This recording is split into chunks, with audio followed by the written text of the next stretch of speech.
Hello everyone, আজকে যাচ্ছি মার কাছে। আজকে হলো স্যাটারডে। খুব কদিন ধরে মন কেমন করছিল মার কাছে যাই মার কাছে যাই, তো আজকে আমি মার কাছে যাচ্ছি।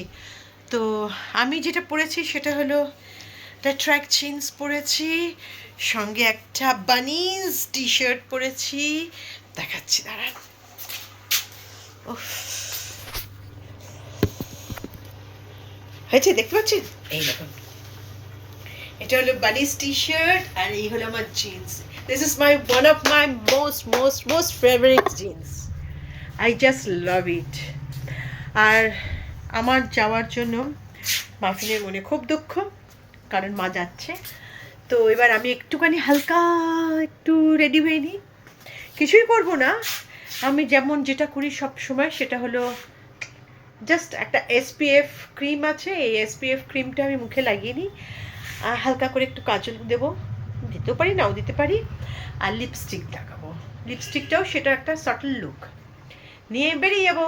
তো চলুন রেডি হয়ে নি। একটু এই এসপিএফ 50, যেটা আমি সব সময় এখন ইউজ করি।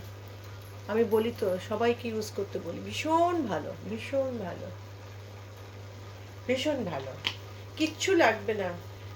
আর এই তো আমি সবসময় বলি এইটাকে ইউজ করবেন, খুব ভালো, খুব ভালো। আর কিচ্ছু ইউজ করতে হবে না।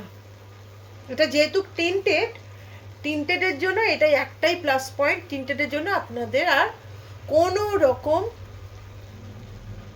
কিচ্ছু, কোনো ফাউন্ডেশন, নাথিং কিচ্ছু লাগবে না। দেখুন হয়ে গেছে আমার দেওয়া। তো আমার হয়ে গেল। একটু আইব্রোটা ডিফাইন করে নেব, একটা জাস্ট আউটলাইন একটা করে নেব, আর কিছু করতে লাগবে না। আমার আইব্রোর এটা শেষ। কিন্তু এটা এত ভালো যে এটাকে আমি ছাড়তে পারছি না। আর আমি যে হিলারি রোডার্সে যেটা কিনেছিলাম আইব্রো প্যালেটটা, তার সঙ্গে যে ব্রাশটা দিয়েছিল, দেখুন একদিকে হলো আইব্রো লাগানোর জন্য একটা অ্যাঙ্গুলার ব্রাশ, আর একদিকে হলো স্পুলিং দিয়েছে। তো যার জন্য আমি এই ব্রাশটাকে ছাড়তে পারি না। আমার কাছে অনেকগুলো আছে ব্রাশ, তাও আমি এটা ছাড়তে পারি না। এটা আমি খুব ভালোবাসি।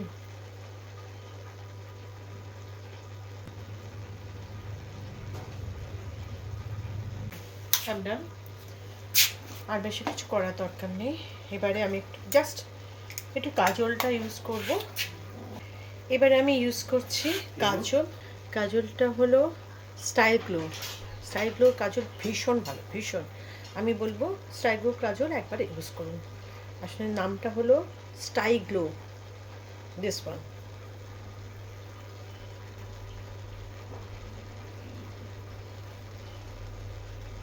Single stroke.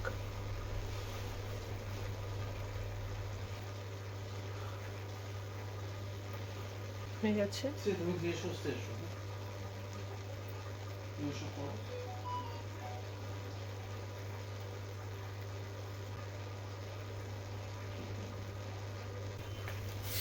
আমার হয়ে গেছে, জাস্ট একটু লিপস্টিক লাগিয়ে হয়ে যাবে।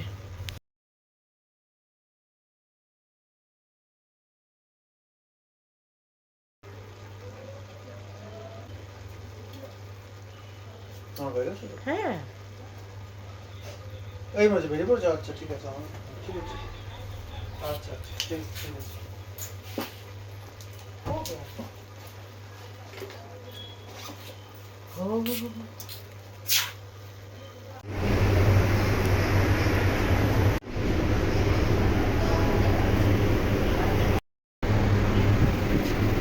আমি গাড়িতে করে নামলাম ময়দান।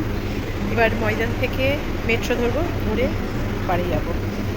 জার্নিটা খুব বিশেষ কষ্টকর নয়, কারণ এখানে এখন যেহেতু মাদ্রাসা থেকে উঠবো, হোপফুলি সিট পাবো। আর তার মধ্যে আজকে হলো স্যাটারডে, তো মনে মনে একটা ভালোই লাগছে, আনন্দ লাগছে যে মার কাছে যাচ্ছি। আর আমি মোটামুটি একটা উইন্টার ওয়্যার তো পরেই নিয়েছি, কারণ ওখানে খুব ঠান্ডা। মা বলেছে কিছু একটা পরে অবশ্যই নিয়ে আসবে সঙ্গে। আমি জেনারেলি খুব একটা পরি না। যাই হোক, আসুক মেট্রোতে উঠি। এই দিক দিয়ে আসবে, না সরি, এই দিক দিয়ে আসবে। এদিক দিয়ে আসবে, এটা রবীন্দ্র সদনের দিকে যাবে। চলো টাটা, আবার আসবো।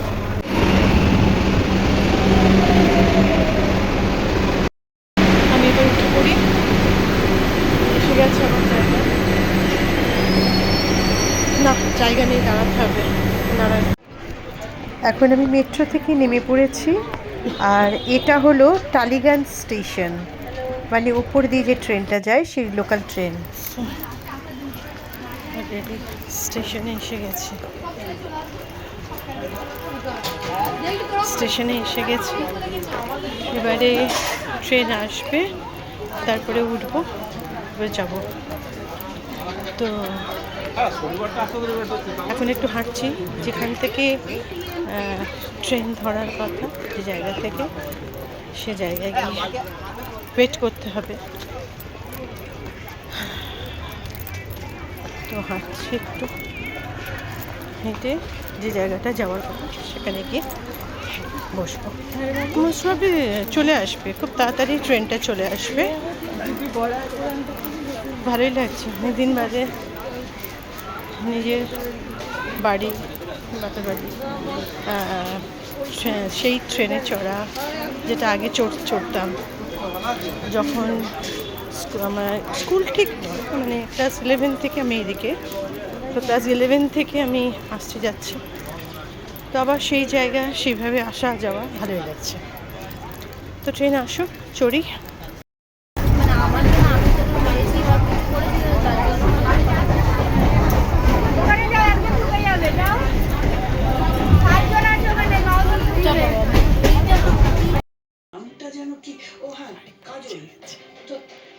আমি এখন মার বাড়িতে, আর আমার মা এখানে, আমি ফুচকা এনেছি, ফুচকা খাচ্ছে।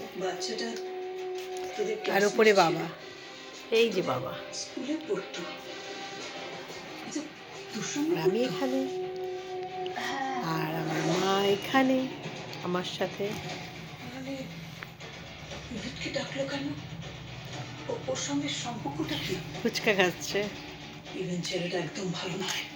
তো আজকে থাকবো, পয়সা আছে বলে আবার যাব কালকে। কালকে একদম লাঞ্চ করে বাড়ি চলে যাব। তো চলো আজকে একটু এনজয় করি, দিদি বাড়িতে খাওয়া দাওয়া আছে, মানে একটু এনজয় করব, করে তারপরে আজকের দিনটা শেষ হবে। হ্যালো, এখন এসেছি দিদির বাড়িতে। তো যেহেতু একটা দিন থাকবো, তো দিদির বাড়িটাকে আমি মিস করি না।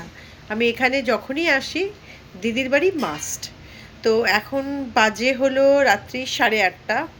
তো দিদির বাড়িতে এসেছি, দিদির বাড়িতে এখন বসে একটুখানি জমিয়ে আড্ডা দেবো, আর খাওয়া দাওয়া আছে করে রাত্রিবেলা একটু রাত হবে, তারপরে মার কাছে যাব। মার কাছে গিয়ে আমি রাতে মার কাছে শোবো, কারণ মার কাছে শোয়াটা আমি মিস করতে চাই না, অন্তত যতদিন মা আছেন। আর কালকে আমি দুপুরে লাঞ্চ করে তারপরে বাড়ির উদ্দেশ্যে রওনা দেব। তো আজকে দিদির বাড়িতে একটু এনজয় করি, একটু থাকি, তারপরে না হয় রাতে মার কাছে গিয়ে একটু আদর খাবো। আর কালকেও দিদির বাড়িতেই খাওয়া দুপুরবেলা। আমি এখানে আসলে দিদি আমার ছাড়ে না, তো রাত্রে দিদির বাড়িতে খাওয়া, দুপুরবেলা দিদির বাড়িতে খাওয়া, দিদির বাড়িতে আমি এবং মা দুজনেই খাবো। খেয়ে এবার এখান থেকেই আমি বেরিয়ে যাব বাড়ির জন্য, মা মার মতো মার বাড়িতে চলে যাবে। তো এই হলো একটা শর্ট ট্যুর মার বাড়িতে এবং দিদির বাড়িতে। তো ওই জন্য একটা ছোট্ট ভিডিও করলাম। থ্যাংক ইউ, টাটা, আবার আসবো আর একটা ছোট্ট মিনি ব্লগ নিয়ে। Till then, tata. বল না।